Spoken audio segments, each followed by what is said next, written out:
Ya, sebelum kita lanjutkan kembali perbincangan kita di Talk 2 News malam hari ini, pemirsa, ternyata kasus kekerasan atau kejahatan seksual terhadap anak tidak hanya terjadi di wilayah Jakarta saja, namun juga pencabulan ini juga terjadi di Desa Astana Japura, Kabupaten Cirebon, Jawa Barat. Dan pelaku sendiri ini adalah merupakan seorang atau residivis kasus pembunuhan di Cirebon, Jawa Barat.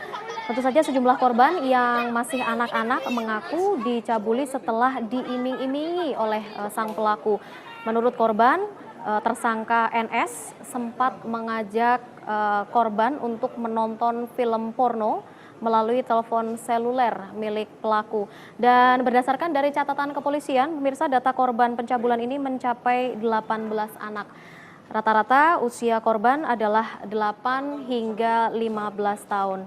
Dan berdasarkan dari keterangan salah seorang ibu korban, pelaku memang kerap untuk mengajak bermain anak-anak, dan saat ini tersangka sudah ditahan di Polres Cirebon, Jawa Barat.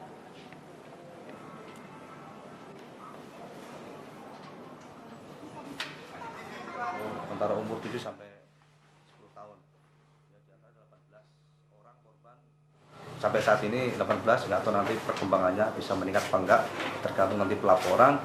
Jadi anak-anak ini diiming-imingin akan dibikinin tato, barang bukti itu 82 ayat 1 Undang-Undang 35 2014 tentang peradilan anak, ancaman maksimal 15 tahun. Ya, kita beralih ke berita lain, pemirsa. Isak tangis mewarnai kedatangan jenazah Soleman di rumah duka di Desa Pergulaan, Kecamatan Seirampah, Kabupaten Serdang Bedagai untuk hari ini. Soleman ini adalah merupakan salah seorang korban kapal tenggelam di perairan Sabak Bernam di Selangor, Malaysia yang karam pada hari Kamis lalu.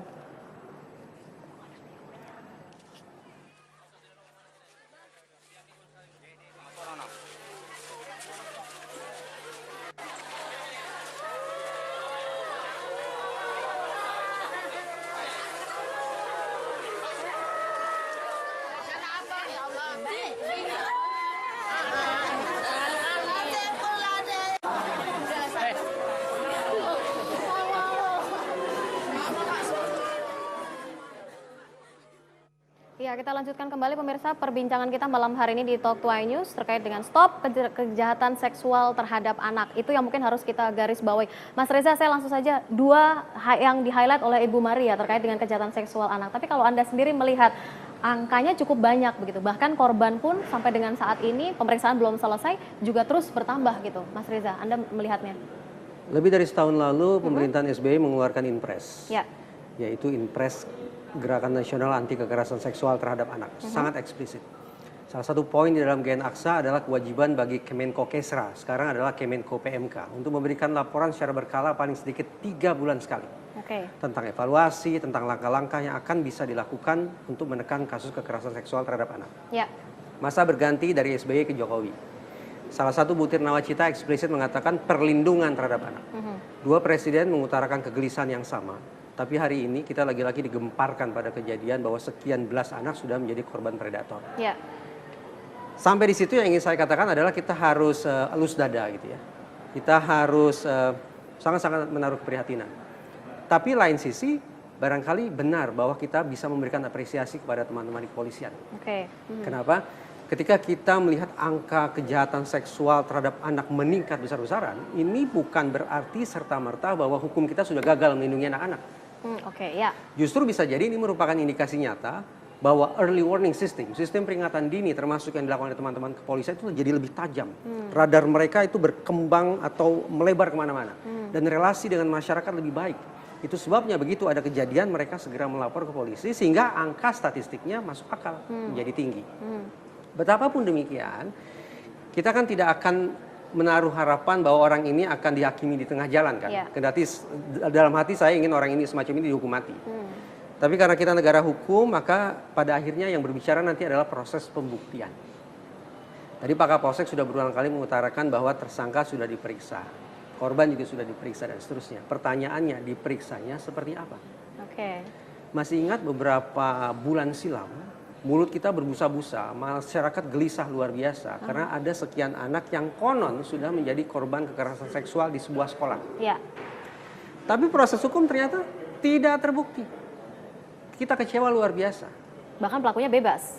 wajar karena kemudian tidak terbukti, wajar bahwa kemudian pelakunya bebas. Nah, Oke. saya pada kesempatan ini ingin menaruh pesan kembali ke teman-teman di kepolisian bahwa betapapun masyarakat sudah menunjukkan kerisauan yang sangat mendalam terhadap kasus ini, tapi pada akhirnya proses pembuktian yang akan menentukannya. Oke, baik. Proses persidangan tidak dikendalikan oleh opini publik, Ya. tapi oleh pembuktian. Oke, boleh kita langsung ke Pak Ari terlebih dahulu. Sebenarnya pemeriksaan seperti apa sih yang dilakukan oleh pihak kepolisian? Apakah memang sudah dilakukan secara detail begitu terhadap pelaku dan juga korban? Baik, berbicara apa yang disampaikan Bang Reza Indragiri, kita sepakat bahwa polisi berbicara pembuktian. Ya. Itulah mengapa proses penyelidikan yang panjang untuk membuat peristiwa ini kita merangkai, fakta-faktanya kita jadikan sebuah peristiwa gitu, beserta seluruh pemenuhan unsurnya, akhirnya menjadi kesimpulan bagi penyidik gitu melalui gelar perkara. Oh ya, ini memang peristiwa tindak pidana. Dari hasil yang sudah kita dapat, pemeriksaan yang kita lakukan yang pastinya berita acara Oke. dengan prosedur yang sama pada umumnya, hanya saja berbicara kekerasan, bagaimana pemeriksaannya memang sampai saat ini pengakuan tersangka kan satu anak yang dilakukan kekerasan, dalam hal ini kontak body contact gitu ya. Kontak fisik gitu ya? Kontak fisik antara si tersangka dengan si korban. Upaya yang sudah dilakukan visum luar. Hanya saja visum luar yang sudah kami lakukan sampai saat ini harusnya naik lagi tahapannya gitu. Karena dilihat rentan waktu antara hasil pemeriksaan dengan tempus kejadian itu kurang lebih sudah 1 tahun. Jadi dokter yang menganalisa juga butuh memeriksa lagi Itu artinya kondisi fisik korban si yang diketahui saat ini tidak hanya korban yang baru-baru saja begitu ya, tapi Iya. sudah beberapa tahun ke belakang. Iya, disitulah awal kecurigaan kita terhadap si tersangka, karena awal diperiksa hari pertama dia bilang 1 bulan. 8 korban yang kita periksa ternyata ada yang bilang 3 bulan, ada yang bahkan bilang 1 tahun yang lalu. Tapi fakta-fakta baru mengatakan bahwa yang bersangkutan sudah melakukan itu kurang lebih 3 tahun yang lalu dengan rentan waktu dalam waktu per tahunnya itu dalam 1 minggunya diberlakukan minimal 2 kali oleh si tersangka. Usia berapa yang menjadi korban dari pelaku ini? Yang paling senior yang sudah kita periksa fakta penyidikan itu 17 tahun. Cuman yang bersangkutan mengatakan bahwa saat ini saya 17 tahun, waktu saya diperlakukan saya kelas 2 SMP, ada yang 1 SMP. Yang paling junior itu kelas 1 SMP. Dia mengatakan bahwa itu dia diperlakukan sejak 5 SD. Demikian, Mbak. Agak sedikit mengejutkan juga begitu ya, usia-usia yang memang masih terlalu dini begitu untuk mendapatkan kekerasan seperti itu. Saya ke Ibu Maria terlebih dahulu. Kalau mengacu apa yang dikatakan oleh Mas Reza bahwa memang pemerintah terkesan concern begitu terhadap perlindungan anak khususnya. Tapi faktanya kejahatan seksual terhadap anak juga semakin lama semakin meningkat. Hukum ternyata tidak membuat jera sang pelaku. Jadi di mana sebenarnya negara ini berada begitu? Negara ini hadir itu di mana? Iya, ya saya kira konsep negara hadir itu memang harus bisa diterjemahkan oleh berbagai pihak ya. Betul seperti kata Pak Reza tadi, kalau boleh saya bilang penurunan angka kekerasan seksual pada anak khususnya itu cenderung jalan di tempat. Kalau kita nggak mau pesimis bilang sebenarnya semakin menaik dan menaik begitu kan ya. Berarti kan ada yang salah. Ini kan hanya 2 aja nih Mbak sebenarnya. Prinsipnya kan hanya 2. Ketika sebuah peraturan dia mengeluarkan sebuah peraturan, kemudian ternyata faktanya di masyarakat tidak nyambung atau hasilnya tidak sama dengan harapan dari peraturan itu, yang salah apa? Peraturannya atau penanganannya, kan seperti itu kan. Penanganan dalam arti bisa pencegahan, bisa rehabilitasi, bisa pengobatan dan lain-lain gitu kan. Dan juga pendidikan kepada di soal hukum gitu kan. Artinya kita perlu evaluasi dalam hal itu. Ini ada rentang yang panjang dari kebijakan dengan masyarakat gitu kan. Tadi saya tangkap satu hal, masyarakat tidak teredukasi. Dan ini memang sangat sulit karena ketika kita punya perspektif kepada korban kekerasan seksual yang kami tangani, rata-rata itu minimal 3 bulan baru berani ngelapor. banyaknya 7 bulan. Ya. Banyaknya lagi di atas tahun, begitu kan? Dan ini kan masalah, karena apa? Karena buktinya sudah semakin kabur dan semakin hilang, begitu kan? Nah, sekarang bagaimana mendorong masyarakat agar berani melapor? Itu menjadi satu PR tersendiri, begitu kan? Yang kedua, tadi disebutkan anak-anak ini, itu kan rata-rata range usianya belasan tahun, gitu. Anak-anak di bawah usia 13 tahun, saya menyadur pendapat dari psikolog yang profesional juga di tempat lain itu, mereka belum bisa membenarkan mana benar mana salah, belum bisa mengetahui bahwa ketika kejadian bahwa itu adalah hal yang salah. Makanya bukan hanya karena ketakutan saja, jangan-jangan anak-anak ini juga nggak tahu bahwa itu salah. Nah, pemahaman secara dini inilah yang perlu diperkenalkan oleh orang tua, oleh guru, bahwa ketika seseorang menyentuh atau bagaimanapun itu adalah salah, gitu kan. Selain keberanian melapor, anak pun perlu dibekali perlindungan dari diri mereka sendiri, begitu kan. Nah, upaya-upaya semacam ini kan harus dilakukan oleh pemerintah. Pemerintah dalam hal ini siapa? Pemerintah itu eksekutor, ya kan. Nah, kita udah tahu kan, pemerintah ini ada kementerian, berbagai kementerian, kemudian juga ada lembaga-lembaga yang mungkin concern dengan anak-anak, tetapi juga tidak tahu apa prioritasnya sekarang.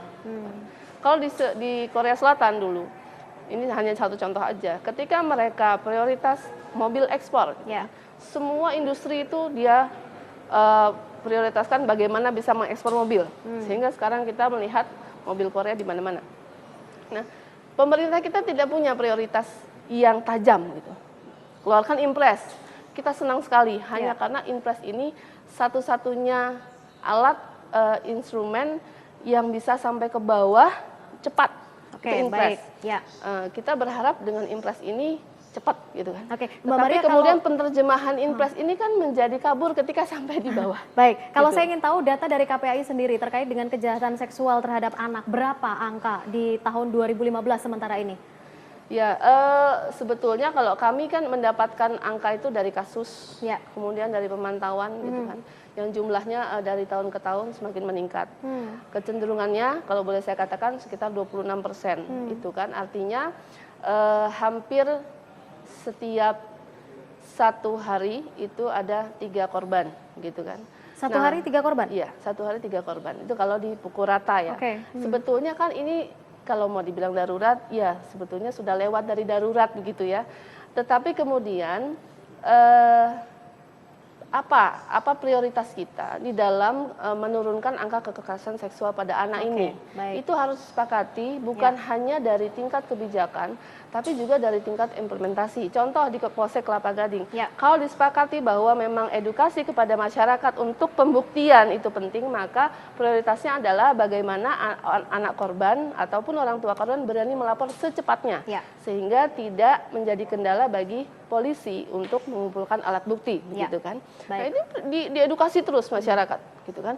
Nggak perlu yang lain-lain lah, gitu kan. Baik, nanti setelah ini saya juga akan ke Mas Reza untuk menanyakan, kalau memang ini orang terdekat, apa sih yang harus diketahui oleh orang tua sebenarnya melihat lingkungan terdekat dari si anak, lingkungan terdekat dari orang tua itu sendiri, begitu ya. Kita akan bahas lebih lanjut pemirsa, karena mungkin Anda adalah para orang tua yang pastinya sudah sangat khawatir begitu ya terhadap anak-anak kita tentu saja. Kita akan lanjutkan kembali perbincangan ini di Talk to iNews sesaat lagi.